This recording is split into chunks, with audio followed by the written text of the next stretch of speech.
Hello my math learners, welcome back to my YouTube channel Math with Aatifa। Statistical data आपके पास unit number 17 है D series में, जिसको आज हम discuss करने वाले हैं। ये सिर्फ छोटा सा एक यूनिट नहीं है। ऑब्वियसली आपकी बुक में इसकी 2 से 3 एक्सरसाइज दी होंगी, आप उनको सॉल्व करेंगे और वो आपके पास एक एंड अप हो जाएगा, आपको समझ में आ जाएगा। तो स्टैटिस्टिकल डाटा की यहीं पे स्टोरी खत्म। लेकिन बाकी चैप्टर्स की तरह, बाकी यूनिट्स की तरह स्टैटिस्टिकल डाटा यहाँ पे खत्म नहीं होता। जिस तरह आप अपने इंटरमीडिएट में एंटर करते हैं या मैथ्स की स्पेशलाइजेशन में अगर आप जाते हैं तो आपके पास एक सब्जेक्ट आता है, जैसे फिजिक्स है, केमिस्ट्री है, एक सब्जेक्ट आता है स्टैट्स। उसी स्टैट की बेस जो है वो आपके पास है स्टैटिस्टिकल डाटा।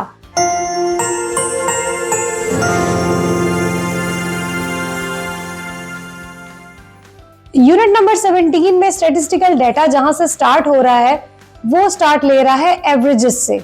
हमारे पास एवरेजेस में 3 मेन टॉपिक्स हैं जो आपने इस यूनिट के अंदर कवर करने हैं। सो एवरेज में हमारे पास फर्स्ट टॉपिक इसका आ जाएगा मीन। मीन को हम पहले पढ़ेंगे, फिर उसके बाद मीडियन है इस यूनिट के अंदर, और फिर आपके पास मॉड है। ये 3 डिफरेंट टॉपिक्स हैं, लेकिन ये स्टैट्स के अंदर एवरेजेस के ही 3 डिफरेंट नेम है। उसके लिए आपको डिफरेंट टाइप ऑफ क्वेश्चंस दिए जाएंगे, डिफरेंट टाइप ऑफ टॉपिक्स दिए जाएंगे, डिफरेंट टाइप ऑफ टेबलेशन दिए जाएंगे। टेबल ऐसी फॉर्म है जो को आपको एक ग्रुपिंग बनाकर देगी। सो जब हम मीन में विद द ग्रुपिंग क्वेश्चंस को सॉल्व करेंगे उसके फॉर्मूला डिफरेंट होगा, जब विदाउट ग्रुपिंग हम उसको सॉल्व करेंगे उसका फॉर्मूला डिफरेंट है। मीडियन का इसी तरह, उसके भी 2 डिफरेंट सॉल्यूशंस है, with the grouping formula and with ungrouped data. और थर्ड हमारे पास मॉड की भी यही सिचुएशन है। लेकिन हमें जो है डी सीरीज में यूनिट नंबर 17 में सिर्फ जो है वो मीन का ग्रुप और अनग्रुप दिया गया है। मीडियन और मॉड की जो आगे ग्रुपिंग की क्वेश्चंस हैं वो आप अपने नेक्स्ट लेवल में पढ़ेंगे, may be in the D3 और D4, जहां पे भी आपको इसके क्वेश्चंस मिलेंगे। बट अगर आप आगे जाके इस स्टैटिस्टिकल डाटा का जो सब्जेक्ट है स्टैट्स, उसको एज अ सब्जेक्ट रखना चाहते हैं, उसमें आपके पास होता मैथ्स ही है, कुछ नया नहीं है। मैथ्स की डिफरेंट आगे बढ़ती जाएंगी, लेवल आपके अपग्रेड होते जाएंगे और न्यू चीजें आती जाएंगी। फिजिक्स में भी बहुत सा मैथ्स है, केमिस्ट्री में भी बहुत सा मैथ्स है, तो इसी तरह स्टैट्स में भी आपको मैथ्स ही मिलेगा। This is my favourite subject. जब मैंने बैचलर्स की थी तो मैंने डबल मैथ्स के साथ स्टैट्स को चूज किया था, जबकि डबल मैथ्स के साथ फिजिक्स का कॉम्बिनेशन भी था एट माई टाइम। लेकिन अब क्या है, मैंने उस टाइम खैर स्टैट्स रखी थी। अब हमें यहाँ पर सिर्फ मीन को पढ़ना है, मीडियन एंड मॉड को। सो अभी आज के टॉपिक में आज की वीडियो में हम सिर्फ मीन को डिस्कस कर रहे हैं। मीडियन और मॉड के लिए आपको इससे नेक्स्ट वीडियो के लिए चैनल को सब्सक्राइब करना होगा। सब्सक्राइब करें, लिंक को शेयर करें with the other students. Obviously maths के डीपली लॉजिक पॉइंट्स चैनल आपको दे रहा है ताकि आप उसको रिवाइंड कर करके देखते रहें। समटाइम हमें टीचर्स की बात प्रॉपरली क्लियर नहीं हो पाती, या आप अपनी किसी और माइंड ऑफ स्टेट में बैठे होते हैं, लेकिन जब वीडियो आपके पास है तो इट्स वेरी इजी कि आप उसको रिवाइंड करें, उसको दोबारा से देख लें अगर आपका कोई पॉइंट स्किप हो गया है। So don't forget to subscribe my channel and share the link with the others and like the video. अगर आपको इससे कुछ हासिल हुआ है, कुछ आपने इससे सीखा है, कुछ आपको ऐसा न्यू प्रोडक्टिव मिला है, इंफॉर्मेटिव मिला है, एंड आई एम श्योर कि आपको जरूर मिलेगा। D2 जो कि O लेवल्स की बुक है, उसमें हमारे पास क्वेश्चन है, these are the prices of the books. एक बुक स्टोर है जहां पर उन्होंने बहुत सारी नहीं है, हम काउंट कर सकते हैं 1 2 3 4 5 6 7 8 9 10 बुक्स हैं जिनकी उन्होंने हमें प्राइजेस बता दी है। नाउ दे आर सेइंग कि फाइंड मीन फाइंड आउट करने के लिए हम बहुत सिंपल सा काम करने वाले हैं। हम इन सारी वैल्यूज को ऐड करेंगे और कितनी नंबर ऑफ बुक्स थी हमारे पास 10। सो हम उसको नंबर ऑफ बुक्स यानी कि 10 पे डिवाइड कर देंगे। सो हम इस सब को 10 पे डिवाइड करने वाले हैं और हर वैल्यू को जहां भी कॉमास है उनको हम एडिशन में, आप तो जब इसको सॉल्व करेंगे तो उसको आप दोबारा से सॉल्यूशन लिख के फिर से आप उसको स्टार्ट करेंगे, सॉल्यूशन को वर्ड को लिखेंगे और फिर हम उसको स्टार्ट करेंगे। फर्स्ट ऑफ ऑल लिखेंगे कि we are going to find the mean, और इस तरीके से ये वैल्यू फाइंड आउट होगी। फिर हम इसमें प्लस करेंगे नेक्स्ट नंबर। सो मैं यहाँ पे, मेरे पास इतनी जगह स्पेस नहीं है तो मैं यहीं पे इसको आपके लिए सॉल्व कर रही हूँ। सो इन सारी वैल्यूज को हमने ऐड ऑन करके नंबर ऑफ वैल्यूज 10 पे डिवाइड कर दिया। तो ये आपने मुझे बताना है कि यहाँ पे नंबर ऑफ क्या आई है और उसके बाद हमारे पास फाइनल आंसर इसका क्या बनता है। इन सारी वैल्यूज को with the help of calculator आपने एड ऑन करना है और फिर नंबर ऑफ वैल्यूज पे आपने उसको डिवाइड कर देना है। जो बुक्स जितनी थी हमारे पास 10 बुक्स थी। तो ये तो बहुत इजी प्रोसेस है मीन फाइंड आउट करने का। आई थिंक अब तक आपको मीन तो बहुत अच्छे से समझ आ चुका होगा और आज के बाद आप भूलने भी नहीं वाले। जब आप इसको बहुत ध्यान से देख लेंगे कि हमें मीन में सिर्फ नंबर ऑफ वैल्यूज को ऐड करना है और नंबर ऑफ सारी वैल्यूज को ऐड करके नंबर ऑफ वैल्यूज पे हमने उसको डिवाइड कर देना है। सेकेंड हमारे पास एक क्वेश्चन उन्होंने हमें दिया है in the exercise 17A that mean of 7 centimetre, 15 centimetre, 12, 5 as, यहाँ पर एक वर्ड आ रहा है as, and 13 centimetre is 10 centimetres. जब भी आपके पास इस वर्ड आ जाएगा, वैसे तो आपको स्टेटमेंट से भी समझ में आ रहा है कि they have given the mean का जो आंसर है वो उनके पास 10 सेंटीमीटर्स है। वैसे भी जब इस वर्ड आ जाएगा वहां पे आपका इक्वल साइन बनता है। It means they are saying कि मीन का आंसर उन्होंने हमें दे दिया 10 सेंटीमीटर, बट जो नंबर ऑफ वैल्यूज थी उसमें एक वैल्यू जो है वो वेरिएबल है एज, हमें नहीं पता। सो हमें उसको फाइंड आउट करना है। क्वेश्चन ये है फाइंड एज। तो हमारे पास मीन किसके इक्वल होता है? Mean is equals to sum of all values divided by number of values. ये इसका फॉर्मूला है। मैंने आपको स्टार्ट में फॉर्मूले में मिक्सअप नहीं किया कि आपको लगे पता नहीं कितना बड़ा हमने फॉर्मूला यूज करना है या लिखना है, याद करना है, ऐसा कुछ नहीं है। सिर्फ ये लिखने में आ रहा है sum of all values divided by number of values किया हमने, यही काम है। यहाँ पर करना आसान है। अगर आपको फॉर्मूले में उसको याद करना पड़ता सबसे फर्स्ट में तो वो आपके लिए डिफिकल्ट हो जाता। सो मैंने पहले आपको क्वेश्चन सॉल्व करके दिखाए हैं, आपको उसको डेली लाइफ एग्जांपल्स दिए, उसके बाद हमने फॉर्मूले की तरफ आए ताकि आपको इसको याद करना मुश्किल नहीं लगे। अब बहुत आसान है, सारी वैल्यूज को सम करेंगे ऊपर और नीचे हम लिखेंगे नंबर ऑफ वैल्यूज। कितनी बनती है? 1 2 3 4 5 एंड 6। सो हमारे पास नंबर ऑफ वैल्यूज बनती है 6 और मीन का आंसर वो हमें दे चुके हैं, दिस इज 10। सो हमने मीन के नीचे लिख दिया उसका आंसर 10 सेंटीमीटर। ऊपर हमारे पास वैल्यूज है 7, 15, 12, 5, 8 एंड लास्ट में आ रही है 13।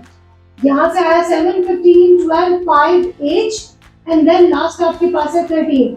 15 में 7 को ऐड करेंगे तो आपके पास आ जाएगा 22। 22 में 12 को ऐड करेंगे तो आपके पास आ जाएगा 34।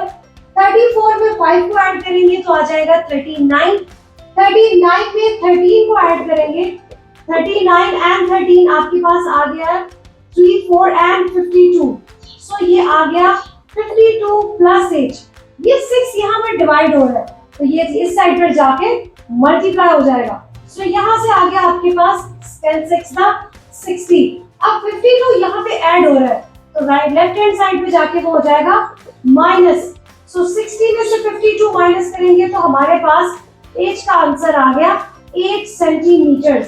इसका मतलब यहाँ पर जो एज था वो आपके पास है 8 सेंटीमीटर।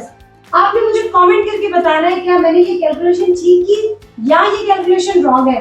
7, 15, 12, 5 एंड 13 को ऐड करके देखें क्या वाकई 52 आता है या मुझसे कोई मिस्टेक हुई है। आई होप कि ये आपके पास ठीक ही आंसर आया होगा, बट फिर भी आपने इसको लाजमी चेक करना है and tell me in the comment box. आपके पास मीन का सिंपल क्वेश्चन था, ये थोड़ा उसका घुमा के दिया हुआ क्वेश्चन था कि हमारे पास मीन का आंसर है और वैल्यूज में से एक वैल्यू आपके पास मिस है। मीन को अगर हम अनग्रुप डेटा के साथ फाइंड आउट करेंगे तो हमारे पास दिस टाइप ऑफ क्वेश्चन आएगा और जब हम उसको ग्रुप डेटा से करेंगे तो हमारे पास टेबल की फॉर्म आएगी। सो ये बहुत क्लियर डिफरेंस है ग्रुप में और अनग्रुप में। सो ग्रुप में अनग्रुप में फर्स्ट ऑफ ऑल हम अनग्रुप को डिस्कस कर रहे हैं जिसमें आपको रैंडम एक डेटा गिवन होगा। यहाँ पर हमें स्टूडेंट्स की हाइट्स दी गई है in the terms of metres unit के साथ 1.56, 1.67, 1.49, 1.55, 1.71 एंड 1.68 और उन्होंने कहा है कि आपने फाइंड आउट करना है मीन। मीन फाइंड आउट करने के लिए हमारे पास यहाँ पर फर्स्ट ऑफ ऑल हमें काउंट करना है how many students are there. Question में तो आपको नॉमिनेट है बट यहाँ पर हम देख लेते हैं 1 2 3 4 5 6। सो हमारे पास ये नंबर ऑफ स्टूडेंट्स जो हैं वो आगे हैं 6 नंबर ऑफ स्टूडेंट्स है जिनका हमने मीन फाइंड आउट करना है। सो मीन फाइंड आउट करने का हमारे पास फॉर्मूला है सम ऑफ ऑल वैल्यूज।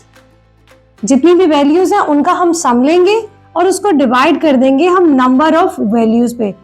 जितनी भी वैल्यूज आपको गिवन है सो यहाँ पर आ गया 1.56, 1.67 में ऐड करेंगे, उसको 1.49 में ऐड करेंगे, 1.55 में ऐड करेंगे, 1.67 में 1 में ऐड करेंगे एंड 1.68 में ऐड करेंगे और इन सब को डिवाइड कर देंगे 6 पे।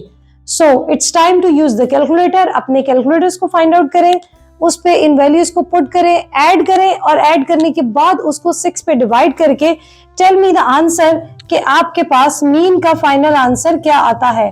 और याद रखिएगा उसको आपने मीटर्स यूनिट के साथ अपने आंसर को लिखना है, अदरवाइज आपके टीचर के पास 0.5 या 0.2 डिडक्ट करने का मार्जिन आप दे रहे हैं उसको। सो यहाँ पर हमें इसको लाजमी लिखना है। सेकेंड हमारे पास आ जाता है ग्रुप में। अनग्रुप का सिर्फ इतना ही सोल्यूशन है, आपने क्या करना है, सिर्फ वैल्यूज को ऐड ऑन किया, नंबर ऑफ वैल्यूज पे डिवाइड किया और आपका मीन का आंसर आ गया। It's very easy. After that हमारे पास आ जाता है ग्रुपिंग। अच्छा, ये थोड़ा लॉन्ग मेथड है। लॉन्ग मेथड इस तरीके से है कि आपके पास जो इसका फॉर्मूला है वो थोड़ा चेंज हो गया।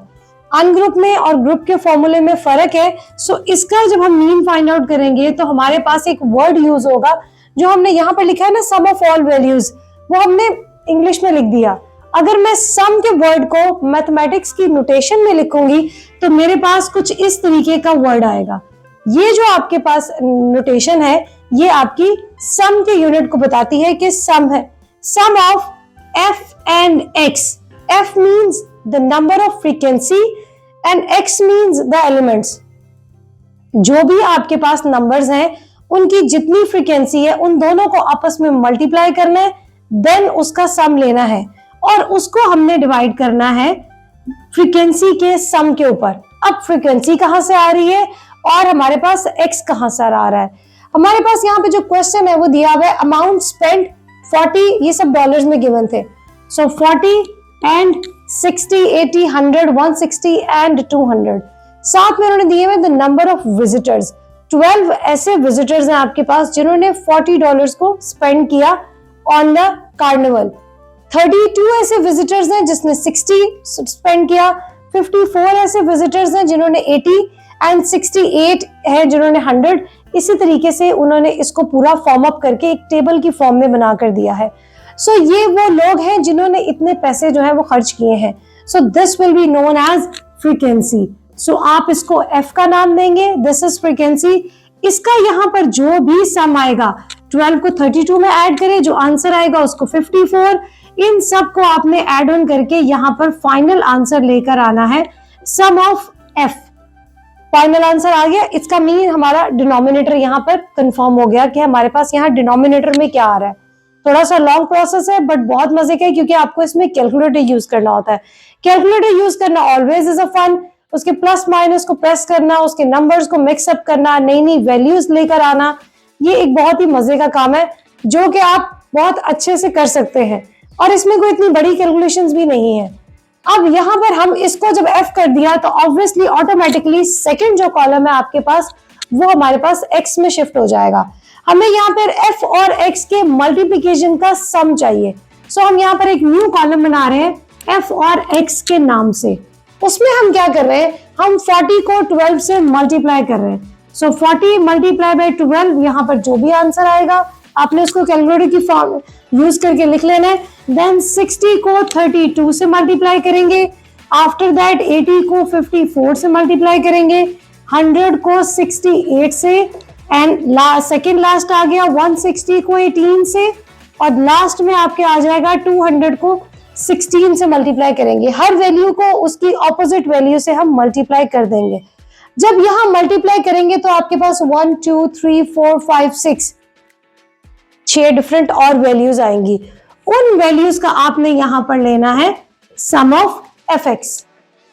आई थिंक यहां तक आपको बात समझ आ चुकी होगी। जो आपके पास, अच्छा बहुत से क्वेश्चंस में आपको अलॉट किया जाता है कि this is a frequency and this is x। सो हमने फ्रीक्वेंसी का सम लेकर यहाँ डिनोमिनेटर को बना लेना है। With the help of calculator हमने उसका सम फाइंड आउट करना है और फिर f को x से, हर वैल्यू को उसकी ऑपोजिट वैल्यू से हमने मल्टीप्लाई करना है और यहाँ पर हमारे पास एक नया कॉलम बन जाएगा और उसकी न्यू वैल्यूज आ जाएंगी। आपको इस मल्टीप्लिकेशन को लिखने की जरूरत नहीं है, आप यहाँ पर डायरेक्ट आंसर्स लिख सकते हैं। अभी सिर्फ मैं आपको एक्सप्लेन कर रही हूँ and I am not using the calculator तो आपने इसकी वैल्यूज को अपनी कॉपी में लिख के पेज पे, उसके बाद इसको वैल्यूज को मल्टीप्लाई करके आंसर ले इसके सम लेकर आने हैं। जितने भी आंसर्स आएंगे उन सबको आपने ऐड ऑन कर देना है। इस आंसर को इस आंसर में ऐड करेंगे, उसके बाद इसमें, इस तरह आपके पास ये 6 वैल्यूज जो है आपस में ऐड ऑन होंगी जो कि न्यू आई हैं। आपने यहाँ पर उसका सम यहाँ लिख देना है। उसके बाद आपने इन दोनों वैल्यूज को डिवाइड कर देना है। इसका सम ऑब्वियसली बड़ा होगा बिकॉज 2 नंबर्स का प्रोडक्ट आएगा और फिर उसका सम होगा, और ये सिंगल नंबर्स का सम आ रहा है। सो इसकी वैल्यू आपके पास ऑलवेज ग्रेटर देन आएगी और ये वैल्यू इससे स्मॉलर देन होगी। डिवाइड करके डेसिमल में आंसर आए, जिस तरीके से होल नंबर में आंसर आए, आपने यहाँ पर उसके आंसर को लिख देना है। सो यहाँ से ये आपका बन जाएगा मीन का final answer. In the comment box आपने मुझे बताना है कि आपके पास mean with the ungroup data and mean with the group data क्या आंसर आया है। This is very easy. ये मीन से रिलेटेड कुछ क्वेश्चंस हैं। आई होप ये आपको क्लियर हो गए होंगे। अब इसके अलावा अगर आपको कोई प्रॉब्लम है मीडियन और मॉड में, तो उसके लिए आपको नेक्स्ट वीडियो देखनी होगी। सो उसके लिए चैनल को सब्सक्राइब करें, like and then comment and tell me कि आपकी प्रॉब्लम कितनी सॉल्व हुई है और आपने मेरे चैनल से कितना और मैथ सीखा है। Thank you.